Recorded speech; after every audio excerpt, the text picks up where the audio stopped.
So, the need to raise huge amounts of financing for development remains as urgent as it has been since I started this work many decades ago, at least 2 decades ago. And in the ever-changing global economic and financial context, the same basic questions still remain. Where and how to raise it? How and in what forms should it be delivered or received? And how it should be used? I have a few reflections on some key items of the Financing for Development agenda and past agenda as well as forward-looking agenda, and I'd like to share with you this afternoon, hopefully within the 10 minutes. So first, on domestic resource mobilization, I agree very much with what Jessie has said, that domestic resource mobilization is key. We in the South should be building strong domestic economies that should be able to generate the finance needed for our own development and not have to depend on ODA or borrowing.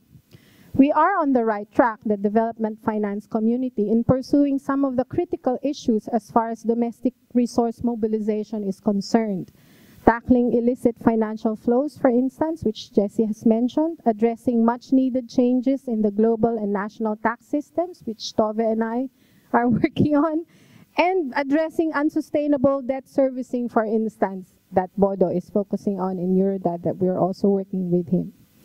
However, I think as development finance advocates and campaigners, our work has not focused as much as it should be in linking the financial sector to the problems of the real economy, which has led not only to the inability to generate public finance that can adequately meet development needs, but also to deepening inequality and poverty. And those problems in developing countries include, for instance, the concentration of ownership and control of resources among southern elites, the domination of foreign corporate investments of our economies, and the economic orientation of most developing countries of extracting resources and producing goods primarily for the world market, in a system where the terms favor global corporations and rich industrialized countries. The Financing for Development outcomes, which I rapidly reviewed, I was there in most of the processes, in fact reinforce this problem. Some of the key outcomes reinforce these problems. For instance, just looking at the 2008 Doha Declaration document, the section on mobilizing international resources for development actually focuses primarily on the increase of foreign direct investment and other private flows as, and I quote, vital components to national and international development efforts. So almost of the entire section focuses on how to expand direct investment and private flows. The section on international trade as engine for development, for instance, also calls for further promotion of trade liberalization, only qualified as meaningful trade liberalization. It doesn't explain what meaningful trade liberalization is, apart from what the usual trade liberalization that we already know. And of course, it calls for further support for the expansion of exports of developing countries as particularly key. So groups working on development finance ourselves must actually add our voices to the critique of these so-called solutions. No? We were conversing with some friends before the forum started, and one of the things that I mentioned was we in the South, we can't help being in each and every forum on these issues. That's why I'm in various places, because all these issues are linked and we have no choice but to confront and fight on every arena and every front. On external financial flows for development, while we build our capacity to mobilize resources domestically, external financial flows can indeed play an important role in our development. But the conditions, the terms, and the uses of external financial flows is absolutely critical, or else external finance can be destructive and harmful. And we have seen more evidence of that than otherwise. No?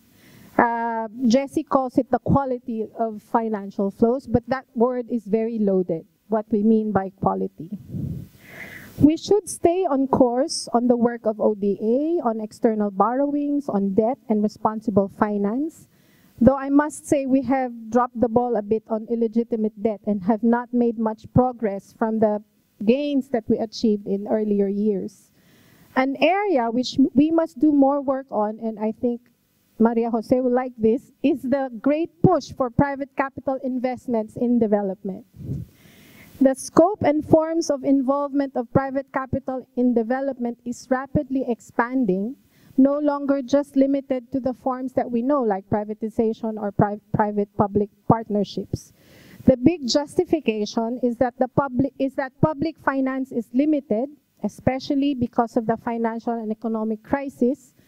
But in truth, private capital involvement in development is driven by the sheer volume of private finance capital that needs new areas and instruments for generating profits, constantly needs new areas, and requiring public funds and institutions to reduce and guarantee risks. It is a supply-driven process.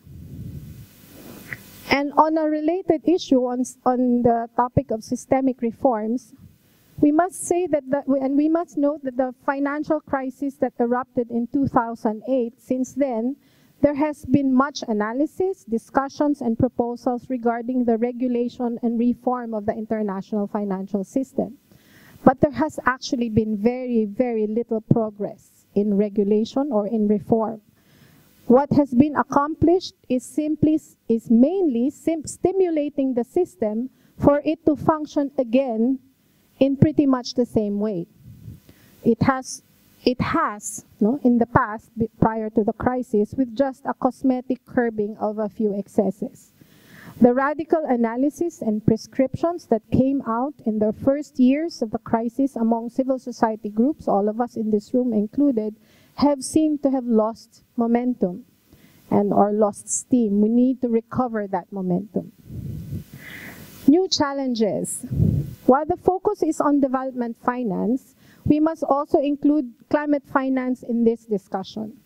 Although conceptually distinct, there is an inextricable link between the challenge of development and solving the climate crisis. The latest report of the IPCC, or the Intergovernmental Panel on Climate Change, the assessment report number 5, reiterates and emphasizes that what campaigners have been saying for some time now. We have very little time left to stop runaway climate change and stabilize the increase of the planet's temperature below 1.5 degrees centigrade. The impacts we see now, and for those of us in vulnerable countries like the Philippines, this means super typhoons that see thousands dead. The last typhoon we had, Typhoon Haiyan, it's 10,000 and rising. And millions homeless, 2 million in one typhoon alone. Towns and cities that will take decades to recover. If that's not a problem of development, I don't know what is. So all of these impacts is just from a 0.8 degrees of temperature increase. And they're saying that 1.5, to stop it at 1.5 is we're already losing the chance to do that. The effort to reduce emissions should be undertaken by all countries in an equitable and fair manner based on responsibility and capacity. This is the principle agreed in the Climate Convention. The biggest reduction in emissions should be undertaken by rich industrialized countries, but unfortunately for all of us, scientists are saying it is no longer physically possible to reduce greenhouse gas emissions in the north as drastically and as quickly as they should. Therefore, we in the developing world, in the south, have to take on some of that mitigation actions that the northern countries should be doing, that the rich industrialized countries should be doing. But in order to do that, finance is needed to carry it out. Not only because it is just and fair, but because it cannot be done without the delivery of that finance. So survival of life as we know it depends on the delivery of finance. So we are saying that this must also be an issue that should be taken up in the UNFFD process by us as development finance campaigners, because climate change is a problem of development and not only of environment. There's just one final thing that I'd like to flag. I know I've lost time, but that we must also start addressing more thoroughly the problem of the financialization of nature and nature services. Quite a big topic, and I'm hoping that we will have time in the next day also to tackle this. Thank you very much.